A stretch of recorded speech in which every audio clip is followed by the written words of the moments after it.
Madam Speaker, firstly, I wish to acknowledge with great appreciation the foreign governments for their significant assistance and huge aid in terms of personal, equipment, and expertise given by their respective deployed defense forces. To name a few: Australia, New Zealand, China, India, Indonesia, the European Union, France.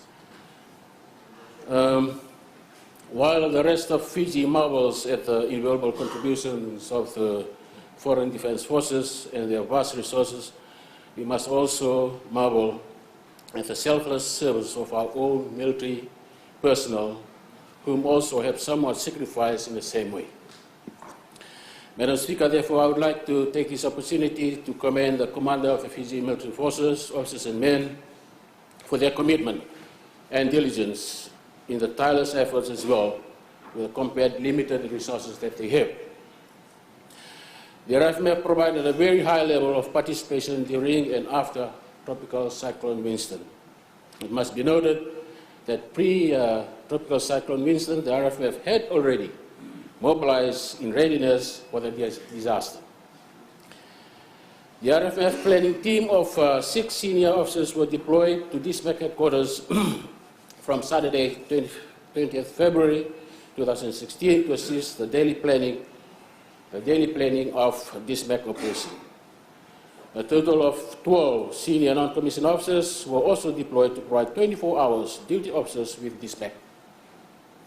A total of 276 territorial force personnel marching for duty to the RFMF for the operation.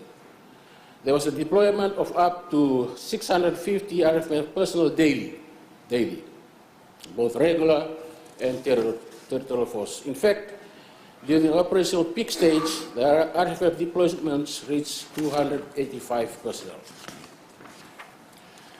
During and after Tropical Winston, the RFMF personnel were involved and covered the following areas in operations such as reconnaissance and main supply route, MSR, clearing to towns and cities throughout Fiji, unloading and loading of DISMAC supplies at airports, seaports, and warehouses throughout Fiji, evacuation of patients from hospital and students from boarding schools, ration distribution throughout Fiji, clearing of damaged infrastructures all over Fiji, engineers rehabilitation assistance to affected areas, assisted Australian Defence Force and New Zealand Defence Force in school rehabilitation, and provided naval ships to assist in the distribution of DISMAC supplies to other islands.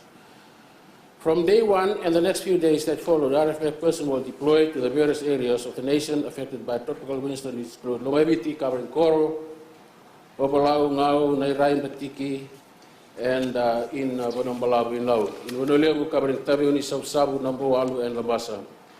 Vitilevu, covering Rekraki, Tabua, Mba, Singatoka, and Tailevu. Madam Speaker, I make no mistake in expressing my gratitude to the Foreign Defense Forces and the governments for their contribution to our nation's recovery and rebuilding. They have now returned to their respective nations to the hero's welcome due to their sacrifice and in particular separation from their loved ones and homes. Yet our very own RFMF continue to carry on the rebuilding of our nation and seldom are acknowledged for their contribution and identical sacrifice. Perhaps the magnitude of this disaster and how it's considered the worst-hitting cyclone in history has made people forget that the RFMF has been continually deployed during past natural disasters in the system of humanity, both locally and regionally. Apparently, the RFMF have even gone further to cut the day's pay from all serving personnel home and abroad of over $100,000 towards funding Tropical Winston recovery, and was one of the first government institutions to contribute to the recovery funds. Madam Speaker, I recall during previous Parliament sitting how we have endured the numerous criticism from the other side of the House of the RFMF and its operations. Yet we now witness how invaluable the RFMF is to our local sustenance and resilience in the rebuilding of our nation from such calamity. I thank you, Madam Speaker. Thank you. Honorable Samuela Inivalu. Thank you, Madam Speaker. First, I must commend the commander of RFMF, Rear Admiral William Manopoto, and all the members of the Fiji Military Force in regards to the tireless help in terms of helping the all these the disastrous areas in the country. I also want to commend the Australia and New Zealand military for helping the country in terms of aids and helping the military in our country. As in previous sitting on a certain occasion, we have heard that it's always emphasized by the opposition that the Fiji military force should be minimized or that my question is that what happened if there is no Fiji military force? Thank you. I give the floor to the Honorable Minister to comment on the 1 minute statement that has been made or question. Thank you, Madam Speaker. I think what the honourable member was trying to emphasize, if there was no RFMF.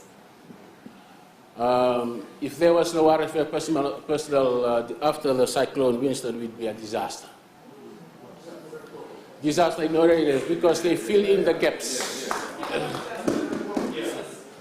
From planning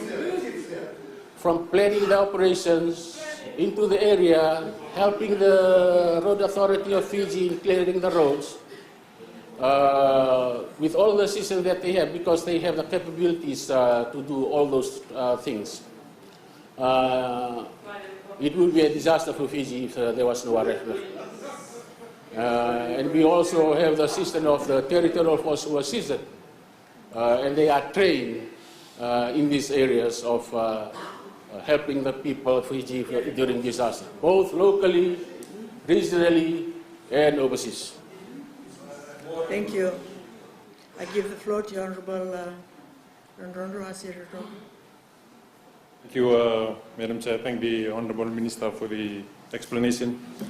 The question I'd like to ask is emanating from the answers that is given. Note that there is no RFMF assistance directed to the interior parts of Naitasiri and some of the areas which were also devastated by the tropical cyclone Winston. So the question that I'd like to ask is, why was there no military assistance given to people who suffered from cyclone Winston in the Naitasiri province? Thank you. I give the floor to the Honorable Minister. Madam Speaker, the concentration of effort for the RFMF was for Tikina Ngonenidolo, where it was classified as the red zone. And also in Rewasau, I was there personally to witness the repairing of the schools. I don't know whether the Honourable Member was ever visited Naitasiri, and I was there 3 days before the cyclone struck, and I visited all the areas in Naitasiri in regards to which areas should have assistance. Thank you. I give the floor now to the Honorable Anna Revandi. Thank you, Madam Speaker.